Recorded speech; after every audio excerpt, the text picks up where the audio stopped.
el manejo emocional del coronavirus o COVID-19 va a ser abordado por la licenciada Victoria Núñez. Ella es la psicóloga del Centro Clínico Escalón.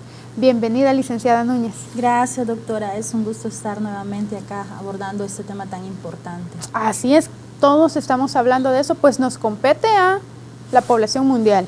Exacto. Estamos enfocándonos mucho en lavado de manos, lo cual es súper bien, las medidas a tomar. Sin embargo, siento yo, dejando a un lado el manejo emocional. Hay mucho miedo, hay mucho pánico. Abordémoslo, licenciada. Para empezar, ¿qué es el miedo? Bueno, para iniciar esta temática, vamos a ir como desglosando un poco los términos. Para empezar, el miedo. ¿Qué es el miedo? El miedo es una de nuestras emociones básicas. Es una de nuestras emociones básicas y por lo tanto tiene una función importante en nuestra vida. ¿Cuál es la función del miedo? Pues la supervivencia. Y a veces satanizamos esta emoción. La satanizamos y no nos damos cuenta que es importante.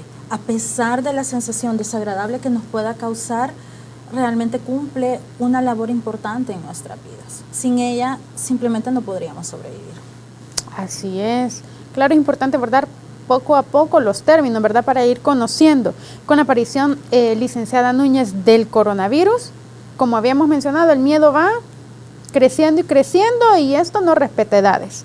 ¿Puede llegar a convertirse el miedo en algo peligroso para la persona?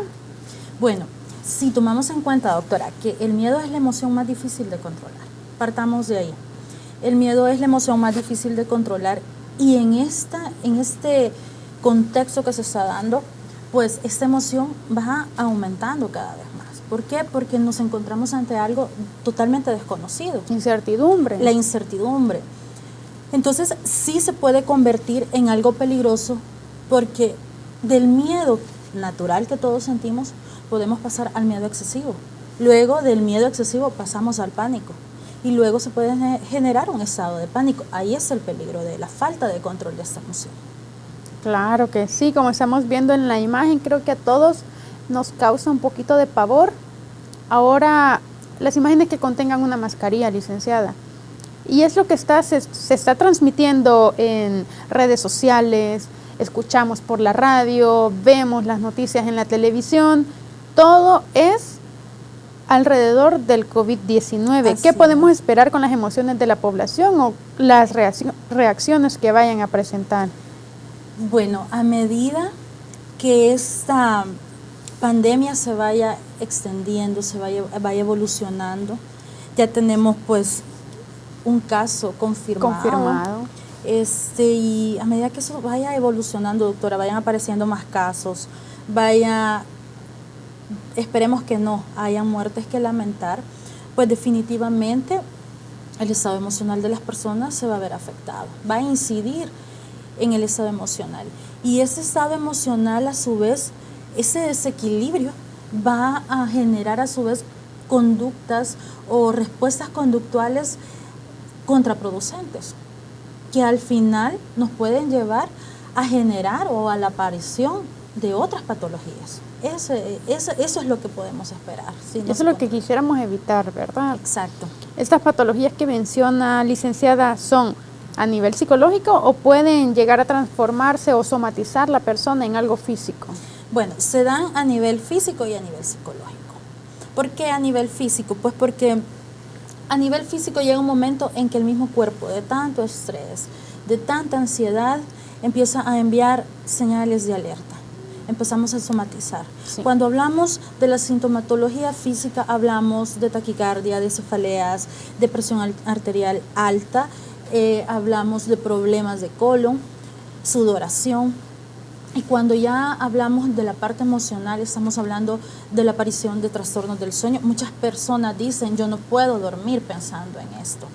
Estamos con trastornos del sueño, trastornos de alimentación, algo que se está dando en este momento de cuarentena. A veces hacemos la broma, esa cuarentena nos va a dejar bien rellenitos porque pasamos comiendo y no nos damos cuenta que a veces es la misma ansiedad. Ansiedad, sí. Entonces vemos este tipo de trastornos. Vemos ideas irracionales, vemos también depresiones, fobias. Entonces, sí se da una afectación, tanto a nivel físico como a nivel emocional. Emocional. Y pueden ir de la mano, ¿verdad? Así es. ¿Qué trastornos pudieran aparecer a raíz de este pánico, de este miedo? Bueno, cuando hablamos de las otras patologías, y ya lo mencionábamos, en nuestro afán quizá de evitar situaciones de riesgo o de tomar precauciones, podemos caer en una paranoia. Sí. Se puede desarrollar también un trastorno obsesivo compulsivo. Tengo que estarme lavando las manos a cada rato, que no digo que sea malo, es parte de las precauciones que debemos de tomar, pero se puede dar el desarrollo de un trastorno obsesivo compulsivo. Pueden aparecer también cuadros de hipocondría, y eso empezamos a verlo ya más frecuentemente. Para los televidentes, licenciada, que desconocen el significado de hipocondría. Bueno, cuando nosotros creemos que estamos padeciendo una enfermedad, en palabras sencillas es eso. Empezamos a oír que parte de los síntomas es la fiebre, y de pronto me siento como un poco de fiebre, me duele el cuerpo, estoy tosiendo, ¿será que tengo coronavirus? Entonces empezamos como a somatizar, a sentir, porque realmente el paciente hipocondríaco siente el malestar. Entonces todas esas patologías son las que se pueden desencadenar. Ahora, si nos centramos en una sola, digamos la paranoia, por poner un ejemplo, doctora, cuando vemos a una persona en la calle con gripe, con síntomas gripales, lo vemos no solamente con desagrado, sino que lo vemos con temor. Sí. Estamos viendo factores de riesgo absolutamente en todo. Entonces, a la larga, esas medidas de precaución que queremos tomar, no, como dicen popularmente, sale más cara la medicina que la enfermedad. Nos puede llegar a generar este tipo de trastornos y se pueden ir desarrollando a un nivel de gravedad. Y esto en todas las edades y no respeta géneros. Eso se puede dar más que todo. En los niños lo que se está viendo es la parte de la ansiedad, porque se han roto las rutinas que normalmente ellos tenían. Sí. En los adolescentes se están viendo mucho los cambios de humor y la ansiedad, pero la mayor afectación la tiene la población adulta. La mayor afectación, y digo esto porque pues somos como quienes llevamos el soporte de nuestras familias. Sí. Entonces es lógico que la mayor carga emocional va a caer sobre nosotros. Sí. Yo puedo tener mi hijo pequeño y lo puedo adecuar a implementar nuevas rutinas de juegos, rutinas de lectura, de otro tipo de aprendizaje. Y él se va a adaptar. Un adolescente puede tener mayor conciencia de lo que está sucediendo, pero su nivel de raciocinio va a ser diferente al de un adulto, que sabe las consecuencias, los riesgos y todo lo que pueda suceder. Entonces, vemos la mayor afectación en la población adulta. Principalmente. Sí. Así es, licenciada. También abordar el tema de que pues los adolescentes, como usted menciona, son los que más tienen ese pánico, porque aunque tengan las redes sociales, pero en redes sociales solo se habla de estadísticas, de casos positivos, de fallecimientos. Entonces todo esto viene a afectar.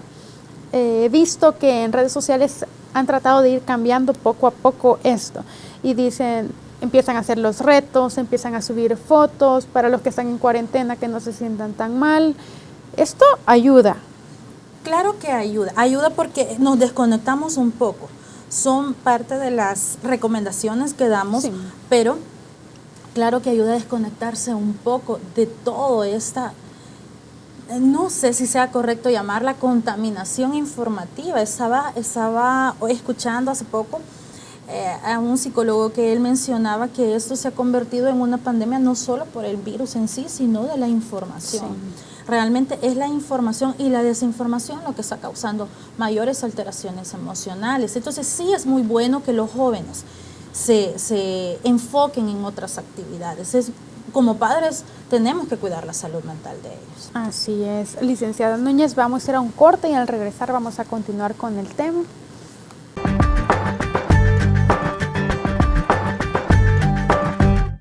Me encuentro con la licenciada Victoria Núñez, ella es especialista en psicología. Estamos abordando todas las emociones que envuelven al coronavirus. Licenciada, cuando usted me mencionaba la paranoia en el bloque anterior, podemos incluir dentro de estas conductas el acaparamiento que hemos visto en los últimos días. Definitivamente que sí lo podemos incluir. Definitivamente que sí. Y si vemos y siguiendo este hilo conductor de esas patologías y específicamente de la paranoia, que es lo que más se está viviendo, sí, vemos que tenemos actitudes que denotan no solamente temor, sino inseguridad. Vemos que el acaparar y ser prevenido, entre comillas, ¿verdad?, nos da como una falsa respuesta de seguridad. Sí. Entonces vemos al otro comprando de forma desmedida y lo imitamos, porque nosotros no nos queremos sentir desprotegidos. ¿No nos queremos quedar atrás? No nos queremos quedar atrás, no nos queremos quedar sin nada. Sí. Y al final, cuando venimos a reflexionar, estas acciones, doctora, solo nos llevan a una sensación de falsa inseguridad. Entonces, definitivamente, el acaparamiento que se está viendo en cuanto a los implementos necesarios, llámese mascarilla, llámese alcohol en gel, los víveres, el papel higiénico, artículos de primera necesidad, vemos cómo la gente se ha volcado en su afán de protegerse y a veces, estamos siendo egoístas, esa es la realidad. Sí. Estamos siendo egoístas porque estamos como queriendo tener todo para nuestra propia protección, pero no estamos pensando en aquella persona que de pronto no le han podido pagar su sueldo y no tiene cómo ir al supermercado en ese momento y poder suplir sus necesidades Y básicas. Cuando llega, ya no hay nada. Exacto, ya no hay nada.